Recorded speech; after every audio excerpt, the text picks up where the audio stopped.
കഴിഞ്ഞ ശനിയാഴ്ച ചന്തയിൽ പോയി മീൻ വാങ്ങിയ സമയത്ത് അതിനകത്ത് കണ്ണൻ കൊയ്രാള ഉണ്ടായിരുന്നു, നത്തോലി ഉണ്ടായിരുന്നു. അപ്പോൾ കണ്ണൻ കൊയ്രാള ഞാനിന്ന് മുളകിട്ട് മീൻകറി വെക്കാൻ വേണ്ടി പോവാണ്.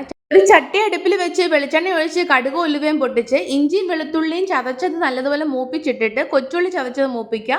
ശേഷം കറിവേപ്പിലയും കൂടെ ചേർത്ത് നല്ലതുപോലെ മൂത്ത് വരുന്ന സമയത്ത് അതിലേക്ക് മഞ്ഞൾപ്പൊടി, 2 സ്പൂൺ മല്ലിപ്പൊടി, 4 സ്പൂൺ മുളക് പൊടി എല്ലാം കൂടെ ചേർത്ത് പൊടികളെല്ലാം മൂപ്പിച്ച ശേഷം അതിലേക്ക് ചൂടുവെള്ളം ഒഴിക്കുക. ചൂടുവെള്ളം ഒഴിച്ച് തിള വരുന്നതിന് മുൻപായിട്ട് തന്നെ ഉപ്പും ആവശ്യത്തിന് പുളിയും കൂടി ഇട്ട് തിള വന്ന ശേഷം നമ്മൾ വൃത്തിയാക്കി വെച്ചിരിക്കുന്ന മീൻ കഷ്ണങ്ങൾ ഇട്ട് കൊടുക്കുക. നല്ല അടിപൊളി സൂപ്പർ മീൻകറി ആയിരുന്നു കേട്ടോ. ഇത് ചെറു തീയിൽ സമയം എടുത്ത് തന്നെ വേവിച്ചെടുക്കുക. അപ്പോൾ എല്ലാവരും ഇതൊന്ന് ട്രൈ ചെയ്ത് നോക്കുക. സിമ്പിളാണ്, എന്നിട്ട് പ്രത്യേകിച്ച് ഒന്നും വേറെ ചേർത്തിട്ടില്ല.